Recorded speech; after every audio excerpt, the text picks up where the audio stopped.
Welcome back to my channel any time nursing. तो जैसा कि हमें पता है कि नॉर्सेट का एग्ज़ाम होने वाला है अभी 8th को, तो उसके लिए हमने एक सीरीज़ को स्टार्ट किया है जिसको हमने बोला है कि लास्ट मिनट रिवीजन सीरीज़। इस सीरीज़ के अंदर हम कुछ इंपॉर्टेंट टॉपिक्स जो हैं जिसमें से most of the time questions को पूछा जाता है, उन टॉपिक्स का रिवीजन कर रहे हैं। साथ साथ में हम कुछ क्वेश्चंस का भी यहाँ पर डिस्कशन कर रहे हैं। इससे रिलेटेड 3 वीडियोस मैं ऑलरेडी बना चुकी हूँ, उसका लिंक मैं आपको डिस्क्रिप्शन बॉक्स में प्रोवाइड कर दूंगी, आप वहां से उसे चेक कर सकते हैं।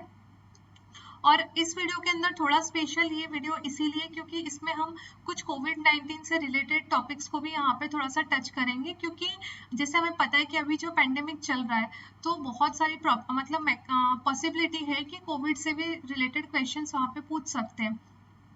तो हम उसी सारी चीज़ों को इस वीडियो के अंदर देखेंगे। और अगर अभी तक आपने मेरे चैनल को सब्सक्राइब नहीं करा है तो प्लीज़ मेरे चैनल को सब्सक्राइब करें, और अगर आपको ये वीडियो पसंद आता है तो प्लीज़ इसे अपने फ्रेंड्स के साथ भी शेयर करें। तो चलिए अब हम वीडियो को स्टार्ट करते हैं।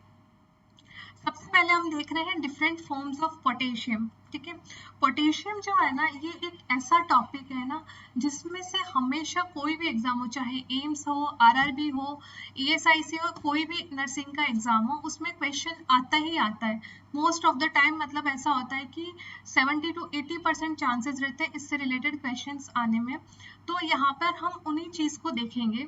सबसे पहले हमें पता होना चाहिए कि पोटेशियम की नॉर्मल वैल्यू कितनी होती है, 3.5 से 5.5 मिलीग्राम पर लीटर। ठीक है, अब हम कुछ फॉर्म देखते हैं पोटेशियम की। फर्स्ट हम देख रहे हैं ओरल पोटेशियम। ओरल पोटेशियम जो होता है ना, मीन्स हम बोल सकते हैं सिरप की फॉर्म के अंदर बोल सकते हैं।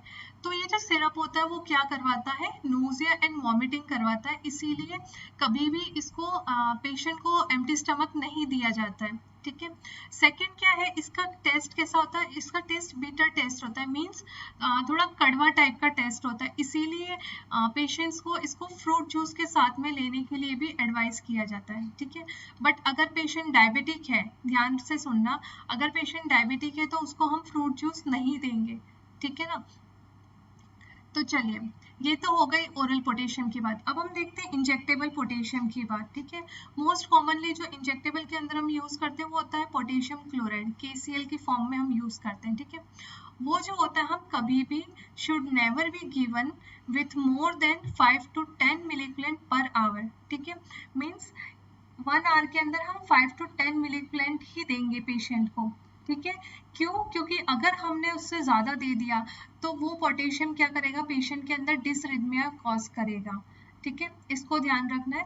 सेकेंड क्या ध्यान रखना है कि जब हम पोटेशियम इंजेक्टेबल की फॉर्म में पेशेंट को देते हैं तो वो क्या करता है कि जिस आर्म से दे रहे या फिर अगर हम पेरिफेरल या सेंट्रल लाइन से दे रहे, किसी से भी दे रहे, तो वहां पे उसको पेशेंट को क्या होगा, पेन होगा, साथ साथ में फ्लेबाइटिस की कंडीशन भी वहां पे अराइज हो सकती है। फ्लेबाइटिस क्या होता है, इन्फ्लामेशन ऑफ द वेन। ठीक है, वो भी वहां पे हो सकता है। ठीक है, अब नेक्स्ट हम देख रहे हैं हाइपरकैलेमिया। हाइपरकैलेमिया जो होती है ना, ये कंडीशन क्या होती है जिसके अंदर क्या होता है, पोटेशियम की वैल्यू जो होती है वो क्या हो जाती है, इंक्रीज हो जाती है। तो उस कंडीशन को हम क्या बोलते हैं, हाइपरकैलेमिया। ये तो हमें पता है। ठीक है, तो अगर हम देखें कि हाइपरकैलेमिया की सिम्टम्स के बारे में बात करें तो इसके अंदर कुछ चीजें होती हैं। फर्स्ट होता है हाइपरकैलेमिया मीन्स अगर पेशेंट का पोटेशियम लेवल इंक्रीज हो गया तो उसके अंदर क्या क्या सिम्टम्स होंगे, उसमें होगा मसल वीकनेस, ठीक है, डिसयूरिया, रेस्पिरेटरी फेलियर, उसकी कार्डियक कॉन्ट्रैक्टिलिटी क्या हो जाएगी, डिक्रीज हो जाएगी, ईसीजी चेंजेस, और हाइपर रिफ्लेक्सिया और एरिफ्लेक्सिया। ठीक है, अब इसको याद करने के लिए हम एक छोटा सा निमोनिक देख सकते हैं, MURDER।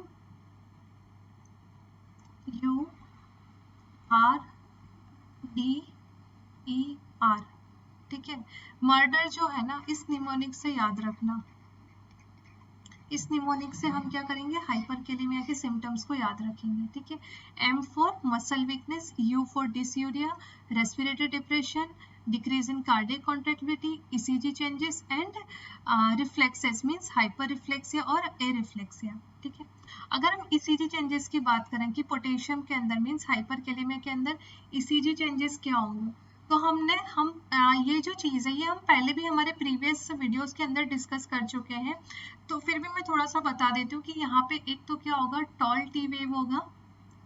ठीक है, और एक होगा wide QRS complex. QRS complex क्या हो जाएगा, वाइड हो जाएगा। ठीक है, ये जो है ECG changes toll T wave, ये एम्स के अंदर ऑलरेडी पूछा हुआ क्वेश्चन है। ठीक है, इसलिए इसको ध्यान रखना। और अगर आप डिटेल में देखना चाहते हैं तो मैं इसका जो उस वीडियो का लिंक जो है आई बटन पे प्रोवाइड कर दूंगी, आप वहां से उसे चेक कर सकते हैं। नेक्स्ट हम देख रहे हैं करेक्शन। करेक्शन किस चीज की करेक्शन की बात कर रहे हैं कि पोटेशियम क्या है, ऑलरेडी बढ़ चुका है। ठीक है, तो अब हम उसको करेक्ट कैसे करेंगे, उसको करेक्ट करने के लिए हम क्या क्या दे सकते हैं, calcium gluconate, insulin plus dextrose, sodium bicarbonate और एक होता है कैक्सिलेट। ठीक है, हम मोस्टली क्या करते हैं ना, अगर हम क्लिनिकल सेटिंग की बात कर रहे हैं तो हम क्या करते हैं, डेक्सट्रोज, इंसुलिन और कैल्शियम, इन तीनों को क्या कर देते हैं, मिक्स करके पेशेंट को हम प्रोवाइड करते हैं। ठीक है, तो ये क्या हो गया, एक पोटेशियम करेक्शन बोला जाता है इसको। इसको क्या बोलते हैं, पोटेशियम करेक्शन। ठीक है, सोडियम बाइकार्बोनेट भी यूज करते हैं, बट वाइडली हम इस चीज का यूज करते हैं, कैल्शियम और इंसुलिन डेक्सट्रोज का। ठीक है, फिर ये लास्ट है कैक्सिलेट। कैक्सिलेट क्या होता है, ये एक एनीमा होता है। ठीक है, क्या होता है, एक तरह का एनीमा होता है जो किसका होता है, सोडियम पॉलीस्टीरीन सल्फोन। ठीक है, पर हम एनिमा से भी ज्यादा किसका यूज करते हैं, इसी का यूज करते हैं। ठीक है, क्लिनिकल सेटिंग में इसी का यूज जो है ज्यादा होता है। ठीक है, एक और चीज है उसका ध्यान रखना है कि अगर पेशेंट का क्या है, हाइपरकेलेमिया की कंडीशन है, तो हम उसके अंदर साल्ब्यूटामोल का नेबुलाइजेशन करवाते हैं पेशेंट को। ठीक है, अब बहुत सारे स्टूडेंट्स होंगे जो पहली बार देख रहे होंगे कि नेबुलाइजेशन से भी पोटेशियम करेक्शन हो सकता है। हाँ, हो सकता है। क्यों, क्योंकि साल्ब्यूटामोल क्या है, देखो यहाँ पे क्या लिखा हुआ है, nebulisation with salbutamol also helps to decrease the level of the potassium. ठीक है, also helps to decrease the level. और कैसे करेगा, साल्ब्यूटामोल क्या है, एक तरह का ब्रोंको डायलेटर है। ठीक है, और ब्रोंको डायलेटर्स क्या प्रमोट करते हैं, वो ब्रोंको डायलेटर्स जो होते हैं ना, सेल से पोटेशियम का रीअपटेक करते हैं। ठीक है, तो उस वजह से क्या होगा, जो एक्स्ट्रा सेलुलर फ्लूइड होगा वहां पे पोटेशियम क्या हो जाएगा, डिक्रीज हो जाएगा। ठीक है, यहाँ पे ध्यान रखना, ये बहुत इंपॉर्टेंट टॉपिक है, पोटेशियम से रिलेटेड क्वेश्चन आता ही आता है, चाहे हम ईसीजी की बात करें, चाहे हम उसके सिम्टम्स की बात करें, या हम उसके करेक्शन की बात करें।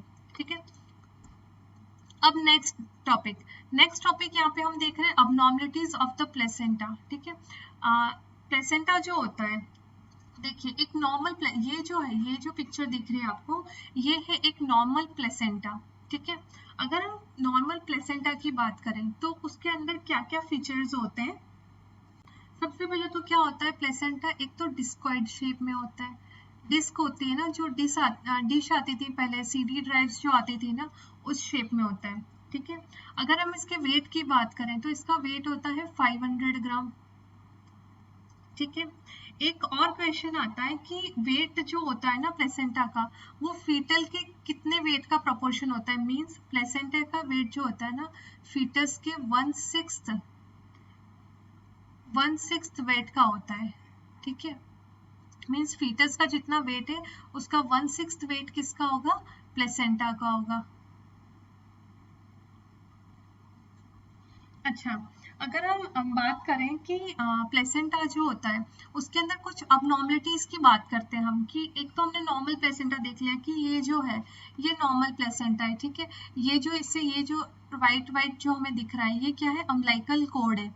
ठीक है, और ये जो हमें दिख रही है ना वेसल्स दिख रही है, ये क्या है, विलेई है। मतलब कि अम्बिलिकल कॉर्ड से निकल के क्या है, विलेई जो है वो पूरे में क्या हो रही है, प्लेसेंटा में ट्रांसफर हो रही है। ठीक है, ये जो पोर्शन हम प्लेसेंटा का देख रहे हैं जो बाहर से हमें दिख रहा है, ये तो कौन सा है, ये है फीटल पार्ट। कौन सा पार्ट है, फीटल पार्ट है। ठीक है, और अंदर की तरफ कौन सा पार्ट होता है, मैटरनल पार्ट। ठीक है, अभी हम एब्नॉर्मलिटीज देखते हैं। सबसे पहला आता है वेलामेंटस। ठीक है, अब वेलामेंटस जो है यहाँ पे देखिए, ये डायग्राम के अंदर दिख रहा है, इसमें क्या हो रहा है, ये जो अम्बिलिकल कॉर्ड जा रही है, ये देखिए, ये जो अम्बिलिकल कॉर्ड जा रही है, ये क्या हो गई, यहीं से क्या हो गई, डिवाइड होना स्टार्ट हो गई। मीन्स इसमें देखो क्या है, इसमें कहाँ पे है अम्बिलिकल कॉर्ड, यहाँ पे अम्बिलिकल कॉर्ड जो है सेंटर में है, बट यहाँ पे क्या हो रहा है, पेरिफेरी से आके क्या हो गई है, डिवाइड हो गई है। तो देखो वेलामेंटस के अंदर क्या होता है, distribution of villi before entering of the umbilical cord into the placenta. ठीक है, मतलब कि जो विलाई है वो पहले ही क्या हो गई, डिस्ट्रीब्यूट हो गई प्लेसेंटा में एंटर होने से पहले ही।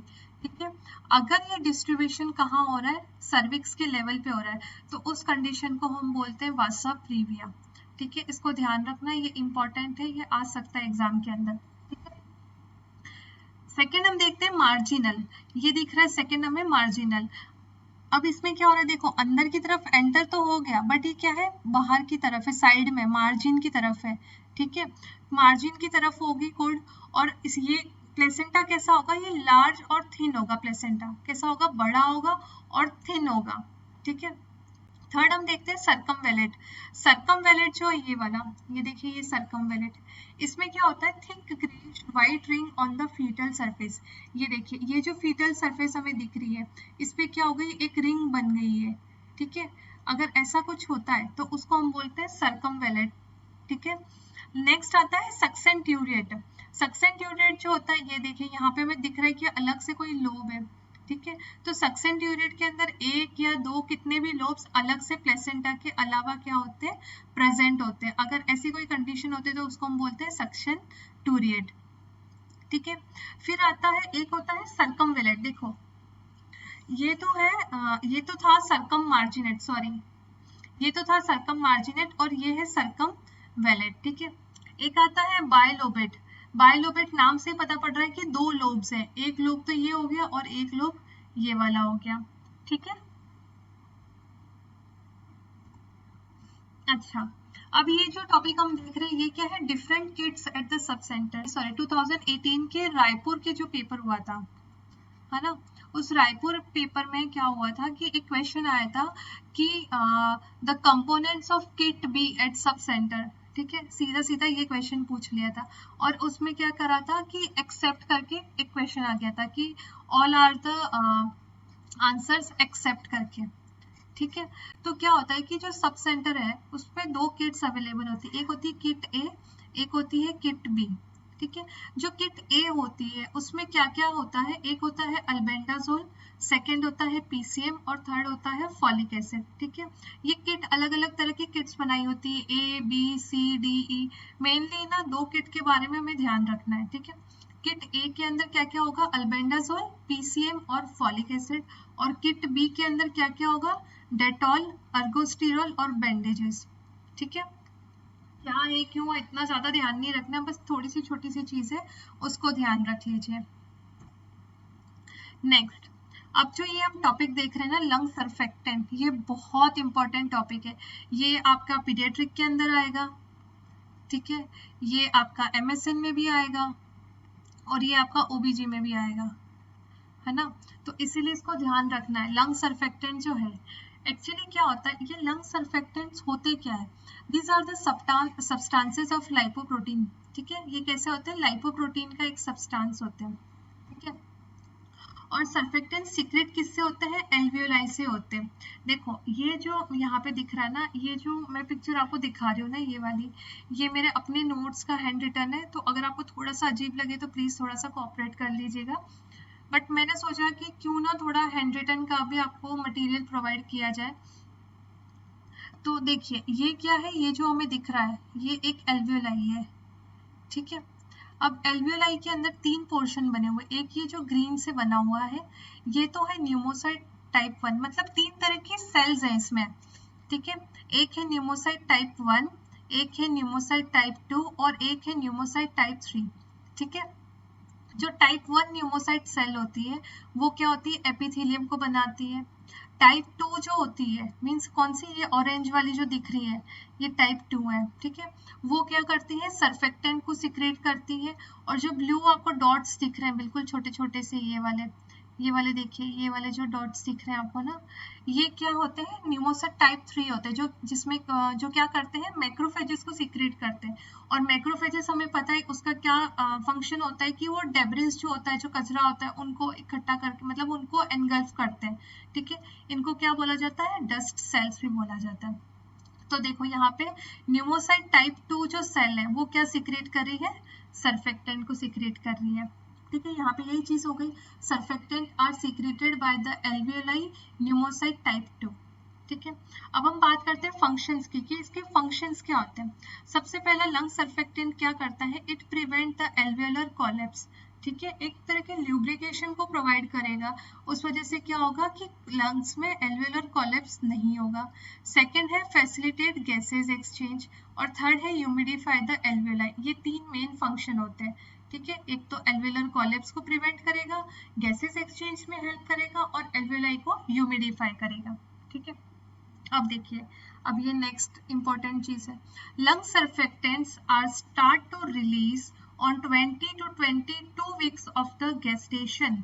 ये क्वेश्चन आया हुआ है कि गेस्टेशन के कौन से वीक्स पे लंग सर्फेक्टेंट रिलीज होना स्टार्ट होते हैं। ठीक है, कौन से वीक पे होते हैं, 20 से 22 वीक्स ऑफ द गेस्टेशन। इसको ध्यान रखिएगा, बहुत बहुत इंपॉर्टेंट टॉपिक है। ठीक है, और इन सर्फेक्टेंट्स का पिक लेवल कब होता है, ऑन द 32 to 34 वीक्स। ठीक है, 32 से लेके 34 वीक्स पे क्या होते हैं, ये पिक पे होते हैं, और स्टार्ट कब होते हैं रिलीज होना, 20 से 22 वीक्स पे। ठीक है, अब इनमें जो मेन सर्फेक्टेंट्स होते हैं ना, वो कौन से होते हैं, उसमें होते हैं लेसिथिनेस एंड स्फिंगोमाइलिनेस। ये दो है, इनका नाम ध्यान रखना है आपको एज इट इज, कि दो मेन सर्फेक्टेंट होते हैं, एक होता है लेसिथिनेस और एक होता है स्फिंगोमाइलिनेस। ठीक है, अब क्या होता है, बहुत बार क्या होता है कि जो मदर की कंडीशन होती है, मीन्स ड्यूरिंग प्रेगनेंसी जो मैटरनल कंडीशन है, उसको देख के बहुत बार पता लगाया जा सकता है कि जो फीटस है जो ग्रो कर रहा है, उसके अंदर कोई अबनॉर्मलिटी तो नहीं है, या उसका वेट प्रॉपर है, या उसका डेवलपमेंट बराबर हो रहा है नहीं हो रहा है। अगर कभी फिजिशियन को या गायनेकोलॉजिस्ट जो है, ठीक है, उसे अगर ये लगता है कि जो बेबी है उसको आरडीएस हो सकता है, मीन्स रेस्पिरेटरी डिस्ट्रेस सिंड्रोम हो सकता है, मीन्स बेबी अगर वीक है, उसका बर्थ वेट जो है, सॉरी उसका जो वेट है वो कम है और उसका डेवलपमेंट इतना प्रॉपर नहीं हो पा रहा है, तो वो क्या देते हैं, 28 से 32 वीक्स जो होती है प्रेगनेंसी की, उसमें मदर को दिया जाता है कॉर्टिकोस्टेरॉइड्स। ठीक है, और कौन से कॉर्टिकोस्टेरॉइड्स, डेक्सामेथासोन या बेटामेथासोन। ठीक है, इनको एडमिनिस्टर किया जाता है ताकि बेबी को आरडीएस ना हो। ठीक है, ये जो लंग सर्फेक्टेंट की हम बात कर रहे हैं ना, ये बहुत इंपॉर्टेंट टॉपिक है, इसको ध्यान रखिएगा। अब देखिए, अब हमने जैसे बोला था ना कि हम कोविड-19 से रिलेटेड कुछ टॉपिक्स हैं उनको डिस्कस करेंगे।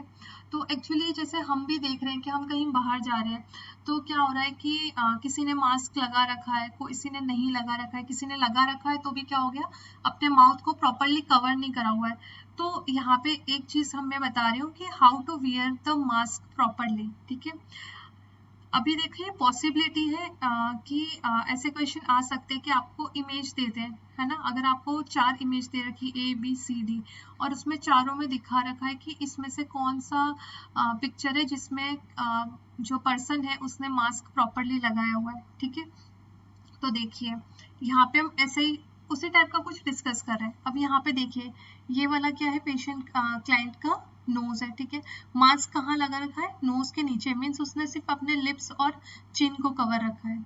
सेकंड के अंदर देखो ये क्या लिखा हुआ है, don't wear a mask below your nose, nose के नीचे कभी मास्क को नहीं लगाना है। सेकंड क्या है, उसने नोज को थोड़ा बहुत कवर करा है और थोड़ा बहुत अपने क्या कहता है लिप्स के नीचे तक कवर्ड है, means don't leave your chin exposed, means ना तो आपको नोज को एक्सपोज रखना है ना आपको अपनी चिन को एक्सपोज रखना है।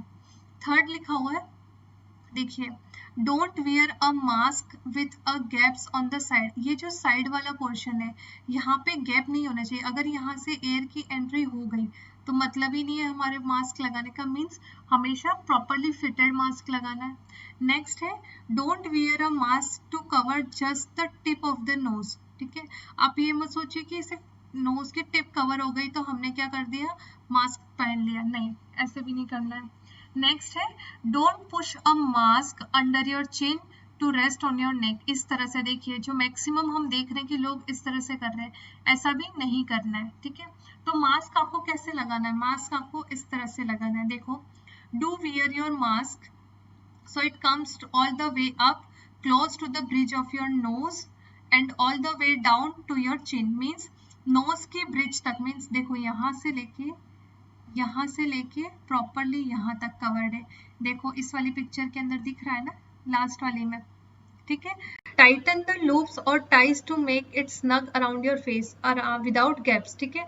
मीन्स और उसके साथ साथ में हमें क्या करना है, टाइट रखना है, ठीक है। ये क्वेश्चन आ सकता है, इसीलिए मैंने आपको थोड़ा सा इसको पिक्चर से समझाने की कोशिश करी है।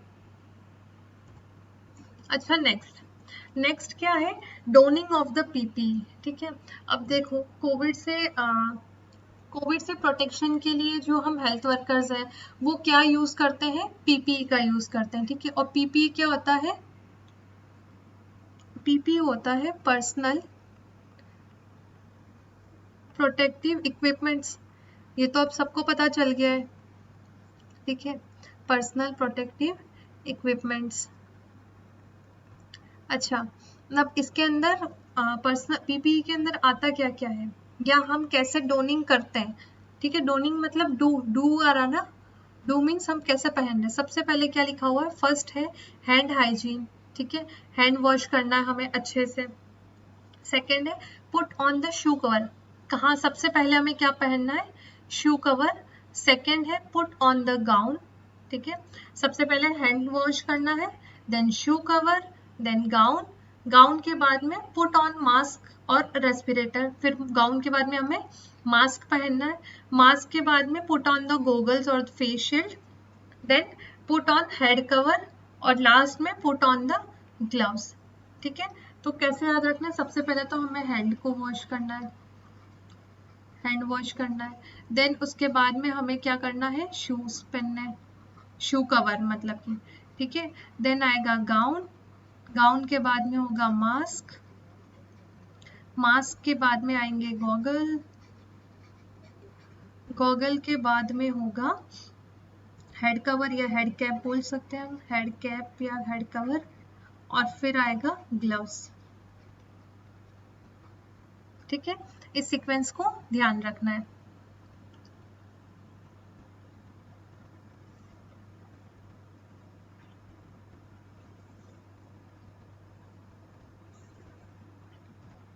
अब देखिए, अब हम देख रहे हैं doffing of the PP, means कैसे हमें उसका रिमूवल करना है। डॉफिंग का मीन्स रिमूवल, पीपी का हमें कैसे रिमूव करना है।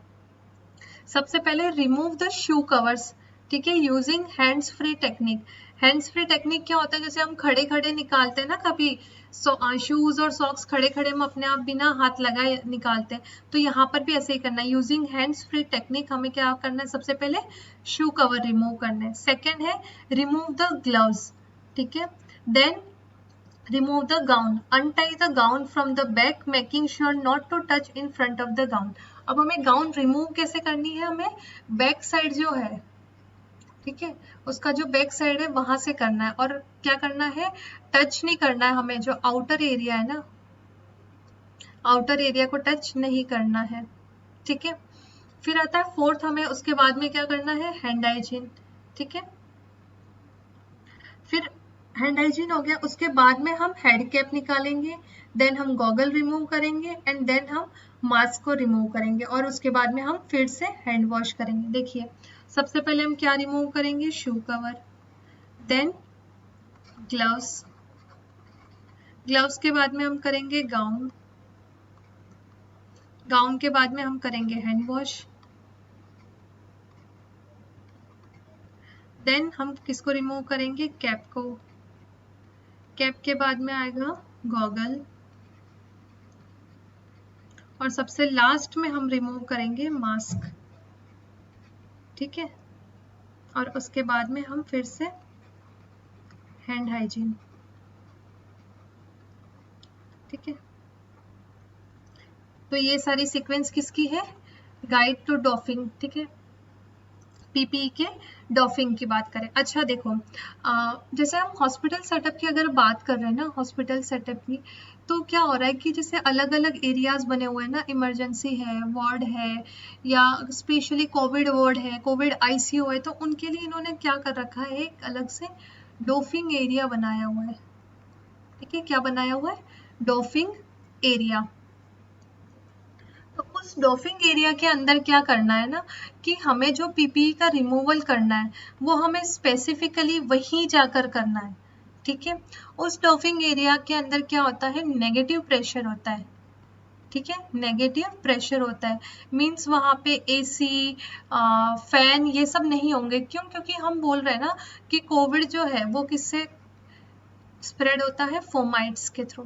अभी तक तो ये बोला जा रहा है कि ये क्या हो रहा है, फोमाइट्स के थ्रू अगर स्प्रेड हो रहा है। तो अगर हम एसी फैन या ऐसा कुछ चला के रख रहे हैं तो क्या हो रहा है कि अगर हमारे पीपी के ऊपर कुछ फोमाइट है तो वो क्या होंगे, और ज़्यादा स्प्रेड होंगे, तो उसको हमें वो नहीं होते वहाँ पे कैसा प्रेशर होता है, नेगेटिव प्रेशर होता है, ठीक है। इसलिए कोविड एरिया के अंदर भी नेगेटिव प्रेशर ही होता है, ध्यान रखना, ठीक है। ये जो टॉपिक हम पढ़ रहे हैं ना, ये बहुत इंपॉर्टेंट है, इसको ध्यान से देखिए।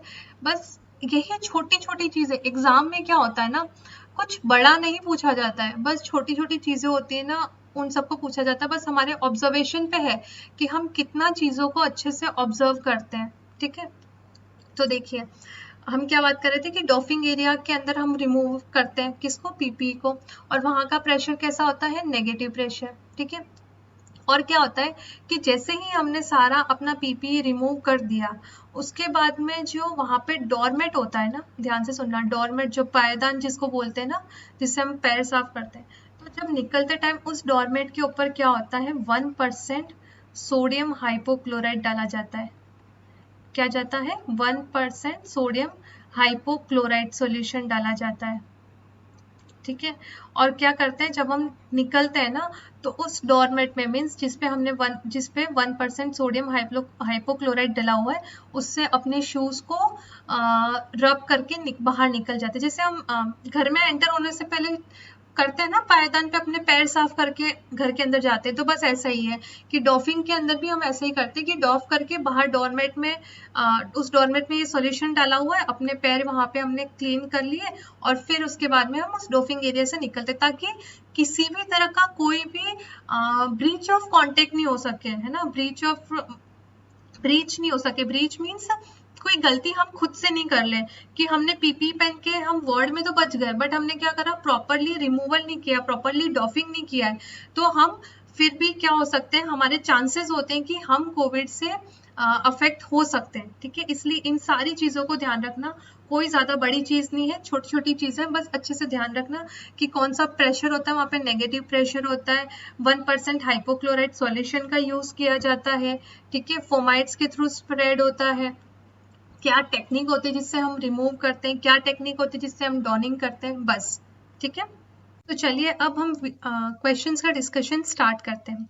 फर्स्ट क्वेश्चन जो हम यहाँ देख रहे हैं वो क्या है, देखिए यहाँ पे आपको दिख रहा होगा, बहुत बड़ा क्वेश्चन है ना, कि बहुत बार एग्जाम में स्टूडेंट्स क्या होते हैं ना, कि इतने बड़े क्वेश्चंस जो होते हैं ना, उसको देखकर ही डर जाते हैं, ठीक है ना। चाहे उस क्वेश्चन में कुछ हो या ना हो, हम उसको देख के डर जाते हैं, ठीक है। और फिर हम भूल जाते हैं कि हमें पेपर को कैसे अटेम्प्ट करना है, ठीक है। और अगर आपको भी सेम प्रॉब्लम है कि आप इसी तरह से डर जाते हैं, आपको ये नहीं पता कि आपको पेपर को अटेम्प्ट कैसे करना है, आपने तैयारी तो कर ली, बट आपको ये नहीं पता है कि आपको पेपर को अटेम्प्ट कैसे करना है, तो इसके लिए मैं एक वीडियो ऑलरेडी बना चुकी हूँ, लिंक उसका मैं आपको आई बटन पे दे दूंगी, आप वहां से उसे चेक कर सकते हैं। तो चलिए वापस आते हैं हम अपने टॉपिक पे। क्वेश्चन है, the nurse is developing a care plan with an older adult with hypertension, ठीक है। मींस एक ओल्डर अडल्ट है, ठीक है, उसका क्या बना रही नर्स, केयर प्लान बना रही है, ठीक है। और उस अडल्ट को क्या है, hypertension, and is instructing the client, और वो क्लाइंट को इंस्ट्रक्ट कर रही है that hypertension can be silent killer, ठीक है। वो क्या बोल रही है कि हाइपरटेंशन कैसा हो सकता है, साइलेंट किलर हो सकता है। The nurse should instruct the client to report the sign of which of the following disease that are often a result of undetected high blood pressure, ठीक है।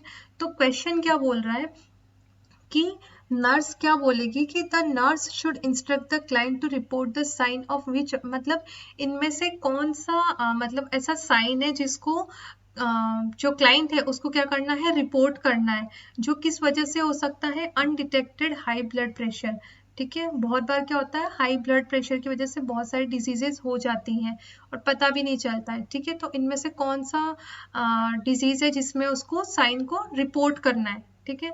ऑप्शन दे रखे हैं, सबसे पहला ए है CVA मीन्स सेरिब्रोवैस्कुलर एक्सीडेंट, बी है liver disease, सी है myocardial infarction और डी है पल्मोनरी डिजीज।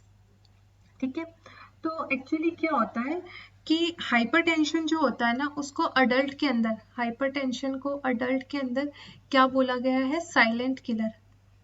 क्या बोला जाता है, साइलेंट किलर बोला जाता है। ठीक है ना, और ऐसा क्यों बोला जाता है, बिकॉज ये क्या करता है, अदर सिस्टम्स जो है उनको भी क्या करता है, सिस्टम्स, कौन से अदर सिस्टम्स, उनको भी सिग्निफिकेंटली डैमेज करता है। ठीक है, कौन, हाइपरटेंशन क्या करता है, दूसरे सिस्टम्स को भी डैमेज करता है अगर वो डिटेक्ट नहीं हुआ है तो।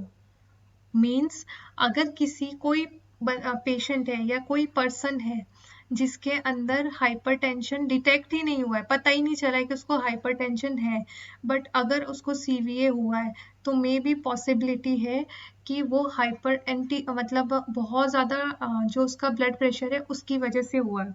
ठीक है, देखो तो इसका आंसर क्या होगा, CVA होगा। ठीक है, क्या होता है कि तो हाइपरटेंशन जो होता है ना अनडिटेक्टेड रह जाता है बहुत बार में। ठीक है, तो CVA जो होता है वो किससे रिलेटेड होता है, लॉन्ग टर्म हाइपरटेंशन से रिलेटेड होता है। ठीक है, ये किससे रिलेटेड होता है, लॉन्ग टर्म हाइपरटेंशन से रिलेटेड होता है। ठीक है, लीवर और पल्मोनरी डिजीज जो होता है ना, जनरली क्या होता है, लीवर और पल्मोनरी डिजीज जो होते हैं जनरली हाइपरटेंशन से रिलेटेड नहीं होते। ठीक है, एसोसिएट होते ही नहीं है। और जो मायोकार्डियल इंफार्क्शन होता है वो कोरोनरी आर्टरी डिजीज से रिलेटेड होता है। ठीक है, तो ध्यान रखना है यहाँ पे। तो देखिए अगर हम हाइपरटेंशन की बात कर रहे हैं ना, हाइपरटेंशन थोड़ा सा हम इसको यहाँ पे हाइपरटेंशन को डिस्कस करते हैं। हाइपरटेंशन मीन्स उसका ब्लड प्रेशर ज़्यादा है नॉर्मल से। ठीक है, तो इसमें एक बहुत बार क्वेश्चन पूछा हुआ है कि first symptom of hypertension, hypertension का फर्स्ट सिम्टम क्या है। ठीक है, तो हाइपरटेंशन का फर्स्ट सिम्टम है हेडेक। हेडेक क्या है, हाइपरटेंशन का फर्स्ट सिम्टम्स है।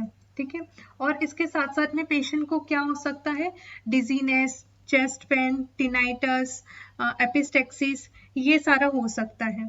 ठीक है, बट फर्स्ट सिम्टम की अगर बात करें कि सबसे पहले पेशेंट को क्या होगा, हेडेक होगा। इसीलिए अनडिटेक्टेड हो जाता है क्योंकि लोगों को क्या लगता है ना कि ठीक है हेडेक तो ऐसे भी नॉर्मली होता रहता है, उसमें कोई ऐसी बड़ी बात नहीं है। इसीलिए हाइपरटेंशन जो होता है बहुत लेट डिटेक्ट होता है, और जब तक वो डिटेक्ट होता है तो वो क्या करता है, लॉन्ग टर्म के अंदर चला जाता है और वो अदर सिस्टम्स जो होते हैं उनको भी अफेक्ट करना स्टार्ट कर देता है।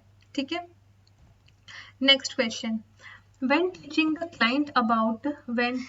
client about complications of atrial fibrillation, the nurse should instruct the client to avoid which of the following। ठीक है ना, एक नर्स जो है जब उस पेशेंट को किसके बारे में, एट्रियल फिब्रिलेशन, AF जिसको बोलते हैं, उसके बारे में जब बता रही है तो वो क्लाइंट को क्या बोल रही है, कौन सी चीजें अवॉइड करने को बोल रही है। फर्स्ट है should instruct the client to avoid which of the following, किस चीज को अवॉइड करना है उससे। फर्स्ट दे रखा है option elevated blood pressure, second है इंक्रीज कार्डियक आउटपुट, थर्ड है डिक्रीज्ड पल्स रेट और फोर्थ है stasis of blood in the atria. तो यहाँ पे हमें क्या ध्यान रखना है, एट्रियल फिब्रिलेशन जो होता है ना वो कब होता है, जब ऐसे नोड जो है वो क्या नहीं हो पा रहे हैं, प्रॉपरली फंक्शन नहीं हो पा रहा है। ठीक है, ऐसे नोड फंक्शन नहीं हो रहा है मीन्स हार्ट का जो हम जो बोलते हैं पेस मेकर, ऐसे नोड को क्या बोला जाता है, पेस मेकर बोला जाता है। Means pacemaker properly work नहीं कर रहा है। ठीक है, और इम्पल्सेस वहीं पे जनरेट होके वहीं पे खत्म हो जा रही है। ठीक है, तो अब एट्रिया से क्या हो गया, कंडक्शन डिस्टर्ब हो गया है, तो एट्रियल कंडक्शन क्या हो जाएंगे, रिड्यूस हो जाएंगे। और जो एट्रियम होता है देखो, इससे क्या होगा, पेसमेकर वर्क नहीं करेगा। पेसमेकर किसको बोला जाता है, ऐसे नोड को, वर्क नहीं कर रहा है। तो एट्रिया जो कंडक्शन है वो सॉरी कॉन्ट्रैक्शन जो है, एट्रियल जो कॉन्ट्रैक्शन है, कॉन्ट्रैक्शन क्या हो गए, रिड्यूस हो गए। और जैसे ही एट्रियल कॉन्ट्रैक्शन रिड्यूस होंगे तो क्या हो जाएगा, ब्लड जो होगा कॉन्ट्रैक्शन नहीं होगा तो ब्लड क्या होगा, एट्रियम से वेंट्रिकल्स में नहीं जाएगा, तो ब्लड वहां पे एक्यूमुलेट होना स्टार्ट हो जाता है, ठीक है ना, मींस वहां पे स्टेसिस हो जाता है, स्टेसिस ऑफ द ब्लड। ठीक है, देखो फिब्रिलेशन की कंडीशन में क्या हुआ, एसए नोड जो है, देखो अगर आपको कंडक्शन पढ़ना है कि कंडक्शन क्या होता है और कैसे इंडक्शन जो कंडक्शन है स्टार्ट होता है और कैसे पूरा ब्लड का सर्कुलेशन होता है, तो उसके लिए मैंने एक सेपरेट वीडियो बनाया हुआ है कार्डियोवास्कुलर सिस्टम पे, आप वहां जाके उसे चेक कर सकते हैं। यहाँ पे हम उसे इतना डिटेल में एक्सप्लेन नहीं करेंगे, ठीक है, बस छोटी सी बात ध्यान रख लीजिए कि कंडक्शन एसए नोड से स्टार्ट होगा, एसए नोड को हम पेस मेकर भी बोलते हैं, ठीक है, और कंडक्शन के अंदर क्या होता है, कॉन्ट्रैक्शन होता है, तो जब एसए नोड वर्क ही नहीं कर रहा है तो कॉन्ट्रैक्शन क्या हो जाएंगे, डिक्रीज हो जाएंगे, और कॉन्ट्रैक्शन डिक्रीज हो गए तो वो आगे जाके क्या करेगा, ब्लड का स्टेसिस करेगा, तो यहाँ पे क्या इसका आंसर होगा, स्टेसिस ऑफ द ब्लड।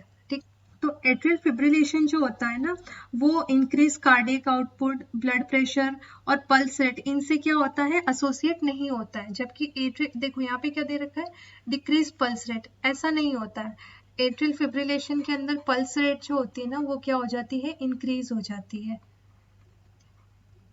ठीक है, तो यहाँ पे इसका आंसर क्या होगा, स्टेसिस ऑफ द ब्लड। थोड़ा सा आपको अपना जो थिंकिंग है उसको थोड़ा सा क्रिटिकल करना पड़ेगा, है ना, ऐसा नहीं है कि जो हमने थ्योरी में पढ़ा वो सीधा का सीधा क्वेश्चन बन के आ जाएगा, आपको उसको थोड़ा सा सोचना पड़ेगा कि हाँ एट्रियल फिब्रिलेशन है तो उससे रिलेटेड हमने क्या क्या चीजें देखी है और क्या चीज हो सकती है। ठीक है, next question, which imbalance is a client recovering from hyperglycemia at greatest risk of developing। ठीक है, मतलब एक पेशेंट है जिसको हाइपरग्लाइसीमिया हुआ है, तो उसके अंदर और कौन सी चीज का रिस्क है, ठीक है, किस चीज के रिस्क पे वो है। तो देखिए, अगर हाइपरग्लाइसीमिया की बात कर रहे हैं तो क्या है, सीरम ग्लूकोज लेवल जो है, इसमें क्या होता है, सीरम जो ग्लूकोज लेवल होता है वो क्या होता है, इंक्रीज्ड होता है। ठीक है, तो हम क्या करते हैं, उसको देते हैं इंसुलिन। ठीक है, तो इंसुलिन क्या कर देता है, इंसुलिन क्या करता है कि जो ग्लूकोज है, ग्लूकोज क्या करता है, वापस मूव बैक कर देता है किसके अंदर, सेल में वापस चला जाता है, भाई सेल से बाहर आया है तभी सीरम में बढ़ा है ना।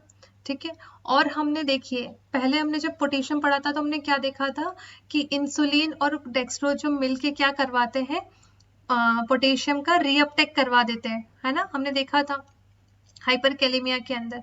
तो इंसुलिन यहाँ पे क्या करवा रहा है, ग्लूकोज को तो साथ साथ कर ही रहा है, उसके साथ साथ में जो पोटेशियम है वो भी क्या चला जाएगा, सेल के अंदर वापस चला जाएगा। ठीक है, तो क्या होगा कि जब पोटेशियम भी अंदर चला गया तो वहां पे हाइपोकैलेमिया की कंडीशन हो जाएगी। ठीक है, कौन सी कंडीशन होगी, हाइपोकैलेमिया। तो यहाँ पे देखो हाइपरग्लाइसीमिया का पेशेंट जो होता है वो किस चीज के रिस्क पे होता है, हाइपोकैलेमिया की।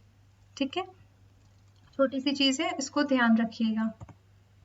Next question, a client who is 16-year-old primigravida and 34 weeks pregnant, ठीक है, is complaining of constantly feeling tired, means वो किस चीज की कंप्लेन कर रही है कि वो हमेशा क्या रहती है, थकी हुई रहती है। ठीक है, which assessment should lead a nurse to suspect that the client's blood volume has increased। ठीक है, इनमें से कौन सा असेसमेंट जो है वो नर्स क्या करेगी, सस्पेक्ट करेगी, जिससे उसे पता चलेगा कि क्लाइंट का ब्लड वॉल्यूम जो है वो इंक्रीज हुआ है। ठीक है, तो हमारे पास क्या क्या ऑप्शन दे रखा है, फर्स्ट दे रखा है इंक्रीज्ड हीमोग्लोबिन, सेकंड है हाइपरकैल्सीमिया, थर्ड है डिक्रीज्ड हीमेटोक्राइट और फोर्थ है हाइपरकैलेमिया। ठीक है, तो देखिए यहाँ पे हम क्या देख रहे हैं, प्राइमी ग्रेविडा है और कौन सा वीक्स का प्रेगनेंसी चल रहा है, 34 वीक्स पे। ठीक है, तो 34 वीक्स पे क्या होता है ना कि जो ब्लड वॉल्यूम जो होता है वो क्या हो जाता है, इंक्रीज हो जाता है। 34 वीक्स पे क्या होता है, इंक्रीज्ड ब्लड वॉल्यूम।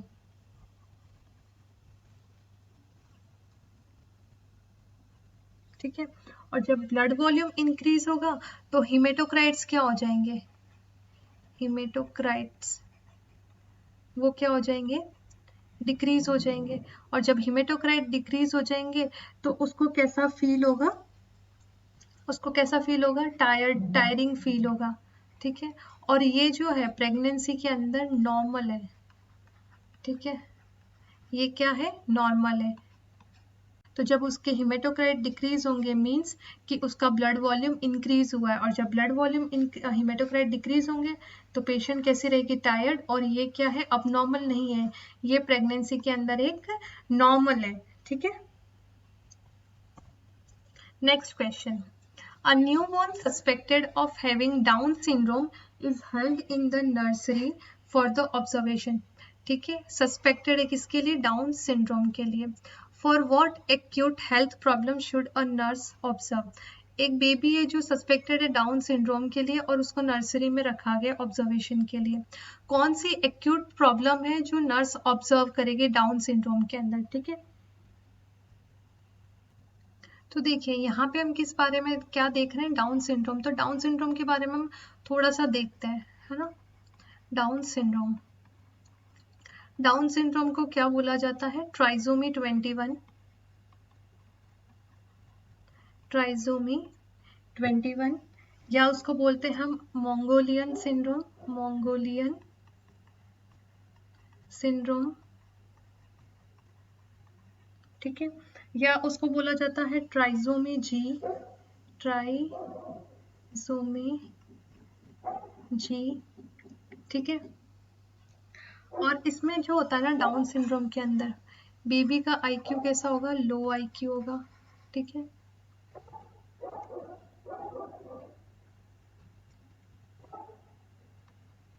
और इसके अंदर जो होता है ना बेबी को मोस्ट कॉमन या अक्यूट जो प्रॉब्लम हम बोल सकते हैं वो होती है क्लेफ्ट पैलेट की, ठीक है।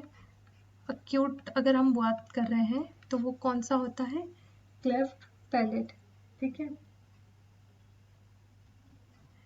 और अगर हम बात करें मोस्ट कॉमन कंजेनाइटल अनोमली की बात करें, अगर हम मोस्ट कॉमन कंजेनाइटल अनोमली की बात करें डाउन सिंड्रोम के अंदर, ठीक है, तो कौन सी होगी वो होगी वेंट्रिकुलर सेप्टल डिफेक्ट, ठीक है। कौन सी होगी, वेंट्रिकुलर सेप्टल डिफेक्ट। तो देखो यहाँ पे हमें क्या पता पड़ा कि अक्यूट कौन सी प्रॉब्लम हो सकती है उसके अंदर, क्लेफ्ट पैलेट। देखिए बच्चे में मेंटल रिटार्डेशन भी होगा बट बच्चा क्या है, जस्ट न्यू बॉर्न है, ठीक है। तो हमें उस टाइम पे उसका मेंटल रिटार्डेशन जो है, जो उसका आईक्यू है वो हमें नहीं पता रहेगा, ठीक है। वो हमें कैसे पता चलेगा, जैसे जैसे जो बेबी है वो बड़ा होगा ना, जैसे जैसे उसकी एज बढ़ेगी तो क्या होगा कि जो उसके बिहेवियर होंगे उससे पता चलेगा कि उसका आईक्यू कैसा है। तो वो हम अक्यूट में नहीं गिन सकते हैं, ठीक है। कंजेनाइटल हार्ट डिजीज जो होती है ना उसमें भी क्या होता है कि धीरे धीरे सिम्टम्स जो होते हैं वो अपीयर होना स्टार्ट होते हैं, ठीक है। जैसे कि हम यहाँ बात करें ना VST है एक, टॉफ जो होता है, वो सारी कंडीशंस जो है वो भी धीरे धीरे आने लगती हैं। और इनफर्टिलिटी तो लेट होता है, ठीक है। तो अक्यूट जो हमें पता चलेगा, जो देखते ही हमें पता चलेगा वो कौन सा होगा, क्लेफ्ट पैलेट। मीन्स पैलेट जो है उसका डेवलपमेंट प्रॉपर, पैलेट का डेवलपमेंट जो है वो प्रॉपर नहीं हो पाता है, ठीक है। अच्छा ठीक है, अगर हम पैलेट की बात करें ना तो ये तो क्वेश्चन हमारा कंप्लीट हो गया ना, हम कुछ थोड़ा सा अलग देख रहे हैं। ये जो पैलेट होता है ना, ये जो पैलेट की अबनॉर्मलिटी जो होती है, क्लेफ्ट पैलेट जो है उसकी अबनॉर्मलिटी के लिए एक सर्जरी करी जाती है, ठीक है, जिसको हम बोलते हैं पैलेटोप्लास्टी, ठीक है। कौन सी करते हैं, पैलेट के लिए पैलेटोप्लास्टी। और ये कब करी जाती है, बिफोर द वॉइस डेवलपमेंट, मतलब जो बेबी है उसका वॉइस प्रोडक्शन जो है वो जब बोलना स्टार्ट करता है ना उससे पहले ही हमें कर देना है, ठीक है। और इसके अंदर एक हमारी रेस्पॉन्सिबिलिटी होती है, नर्सिंग रेस्पॉन्सिबिलिटी की अगर हम बात करें, नर्सिंग रेस्पॉन्सिबिलिटी, तो वो क्या होगी कि हमें एक्सेसिव जो क्राई है बेबी की उसको हमें प्रिवेंट करना है। क्यों, क्योंकि देखो हमने सर्जरी करी है तो ऑब्वियसली स्टिचेस होंगे, और अगर बेबी क्राई करेगा तो क्या होगा कि वो क्या हो सकते हैं, उनके खुलने के चांसेस हो सकते हैं। इसीलिए हमें एक्सेसिव क्राई को क्या करना है, प्रिवेंट करना है। ठीक है, एक और क्वेश्चन है, एग्जाम में आया हुआ है, रायपुर का जो पेपर हुआ था 2017 का, है ना, उसके अंदर क्वेश्चन आया हुआ है कि एक पैलेटोप्लास्टी का चाइल्ड है, उसको फीडिंग हम कैसे देते हैं। ठीक है, तो कैसे देते हैं हम, with the help of cup. ठीक है, कप की हेल्प से हम क्या करते हैं, एक पैलेटोप्लास्टी के चाइल्ड को हम फीडिंग प्रोवाइड करते हैं। ठीक है।